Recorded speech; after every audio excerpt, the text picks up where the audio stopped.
It was a crisp fall afternoon, one of those perfect days where the air was just cool enough to be refreshing, but not so cold that you needed more than a light jacket. The leaves had turned a brilliant shade of gold and orange, and the ground was covered in a blanket of fallen leaves. I decided to take advantage of the beautiful weather and headed out to the park for a walk. The park was one of my favorite places, especially in the fall. The vibrant colors of the leaves, the sound of them crunching underfoot, and the smell of autumn in the air. It was all so peaceful, so calming. I followed the familiar path through the park, losing myself in the beauty of the season. The sun was beginning to dip lower in the sky, casting a warm golden light that made the leaves look like they were glowing. I didn't have a destination in mind. I just wanted to enjoy the quiet and the scenery. There were only a few other people around. A jogger here, a couple walking their dog there, but mostly it was just me and the trees. As I walked, I found myself in a particularly secluded area of the park where the trees grew closer together and the path narrowed. The air was still, and the only sound was the rustling of leaves in the gentle breeze. It was a little eerie how quiet it was, but I didn't think much of it. I was enjoying the solitude, the chance to clear my head. But then, after a while, I started to get the strangest feeling, like something was off. It was subtle at first, just a faint sense of unease, like someone was watching me. I slowed down, glancing around casually, trying to see if anyone was nearby, but there was no one in sight. I shook it off, telling myself I was being silly, that it was just the quietness of the park making me feel on edge. I continued walking, trying to focus on the beauty around me, but the feeling wouldn't go away. In fact, it seemed to get stronger. I could feel my heart rate pick up, my senses heightening as I became more aware of my surroundings. Every little sound seemed amplified. The crunch of leaves underfoot, the rustling of branches in the wind. It was as if the park itself was alive, watching me, waiting. Then I heard it. Footsteps. They were faint, almost imperceptible, but they were there, behind me, following me. I stopped in my tracks, straining to listen, but the footsteps stopped too. I turned around quickly, my eyes scanning the path behind me, but there was nothing, no one. The path was empty, just a long stretch of golden leaves and shadowed trees. My heart was pounding now, a knot of fear tightening in my chest. I tried to laugh it off, telling myself it was just my imagination, but the fear was real, and it was growing. I started walking again, faster this time, my footsteps quicker, more hurried. The footsteps behind me resumed, matching my pace, keeping time with me. I stopped again, and they stopped too. But this time, I knew I wasn't imagining it. Someone was there. Someone was following me. A surge of panic washed over me, and I broke into a jog. The footsteps behind me quickened too, keeping up with me, staying just far enough behind that I couldn't see who it was. I didn't want to look back. I was too afraid of what I might see. I just wanted to get out of the park, to find people, to get somewhere safe. The path twisted and turned, leading me deeper into the park, farther away from the exit. My breath was coming in short, ragged gasps, my legs burning as I pushed myself to run faster. The park, which had seemed so peaceful just moments ago, now felt like a maze, a trap designed to keep me in, to keep me running. Finally, I saw a break in the trees up ahead, the entrance to the park. I poured all my remaining energy into reaching it, my heart pounding in my ears, my lungs burning with every breath. I could still hear the footsteps behind me, closer now, almost upon me. I didn't dare look back. I just kept running, focusing on that small patch of light ahead. I burst through the trees and into the open, the park entrance just a few yards away. I risked a quick glance over my shoulder and saw a figure, shrouded in the shadows of the trees, just standing there, watching me. They didn't follow me out of the trees, didn't step into the light. They just stood there, half hidden, like a ghost in the fading light of the day. I didn't stop running until I was out of the park and back on the busy streets. My chest heaved, my body trembling with adrenaline and fear. I looked back at the park entrance, but the figure was gone, vanished like a wisp of smoke. I don't know who that was or what they wanted, but I know that the feeling of being followed, of being hunted, will stay with me forever. The park, which was once a place of peace and solitude, now feels tainted, haunted by the memory of that day. I've been back since, but I never walk that path alone anymore, and I never let my guard down. The Cabin in the Woods. My partner and I had been looking forward to this getaway for weeks.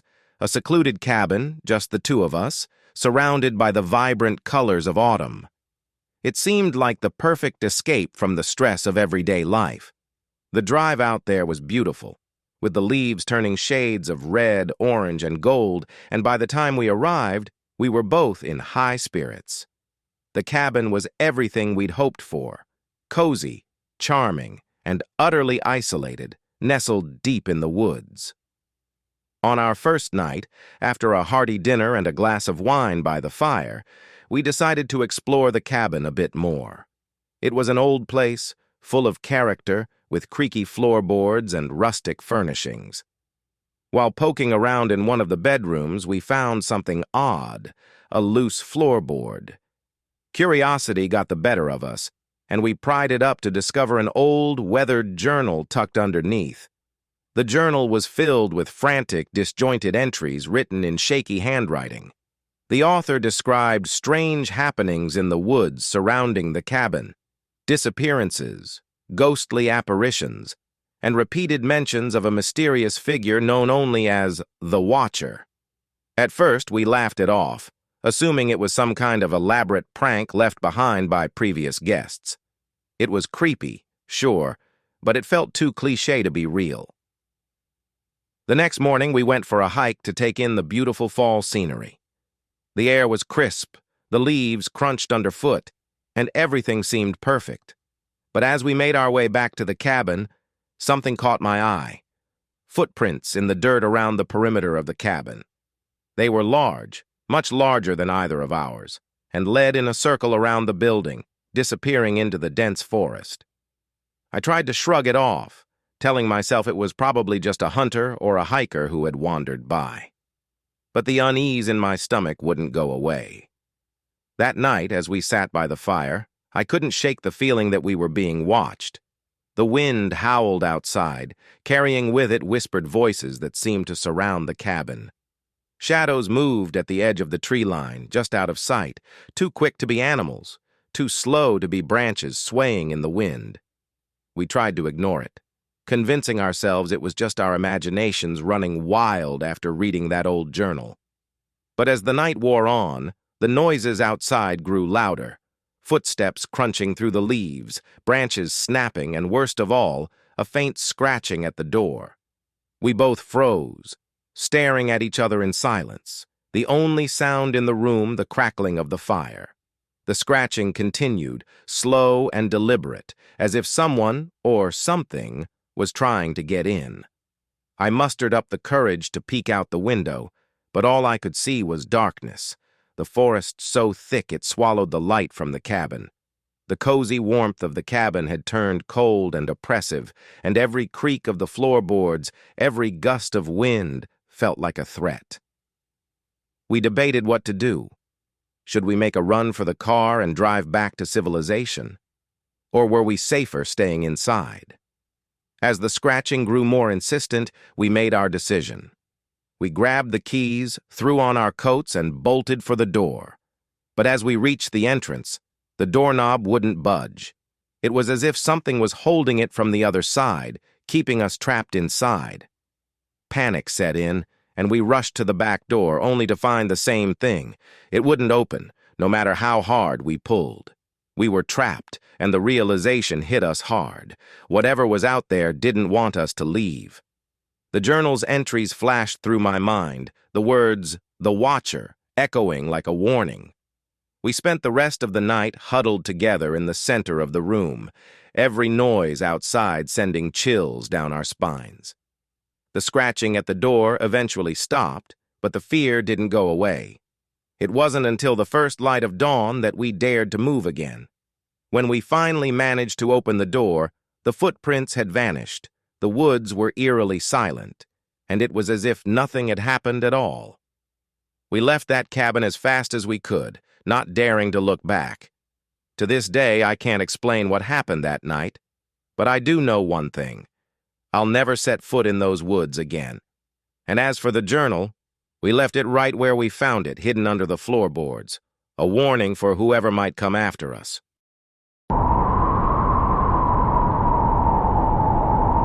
The Haunted Corn Maze.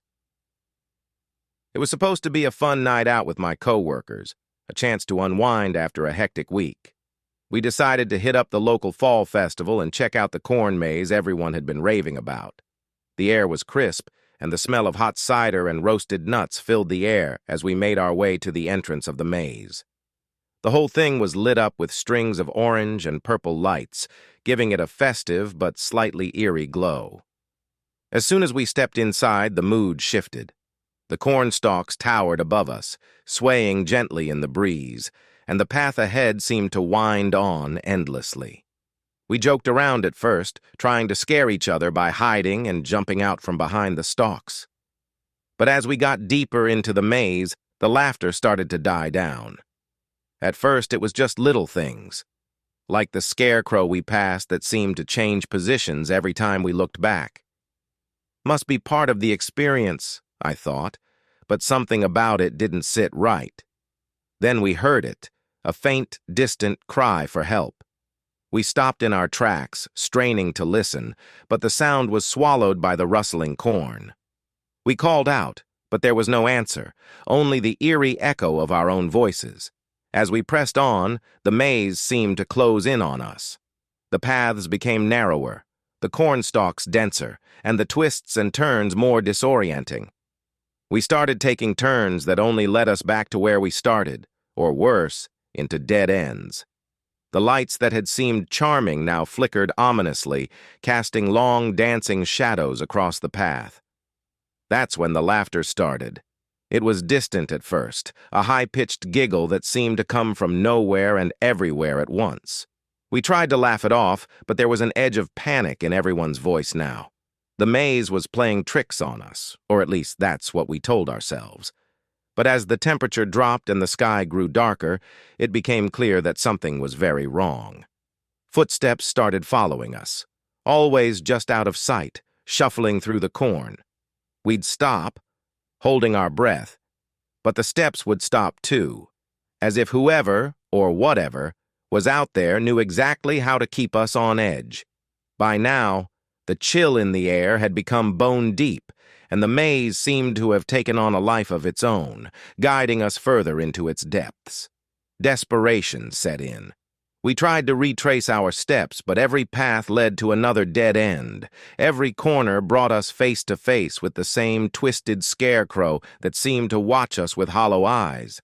The corn itself seemed to pulse and breathe, growing taller, thicker, trapping us in a labyrinth that had no intention of letting us out. I don't know how long we wandered that night. Hours, maybe? The sun had long since set, and we were exhausted, our nerves frayed to the breaking point. Finally, we stumbled upon the entrance again, though I swear it wasn't where we left it. We bolted out of there without a second glance. Hearts pounding, lungs burning, too terrified to look back. When we finally made it out, the festival grounds were deserted. The once vibrant lights were dark, the stalls abandoned, and the night was deathly silent. We never spoke about what happened in the maze after that night, and none of us ever went back to that festival. But sometimes, in the quiet moments when I'm alone, I can still hear the sound of footsteps following me, just out of sight, and the faint echo of laughter carried on the wind.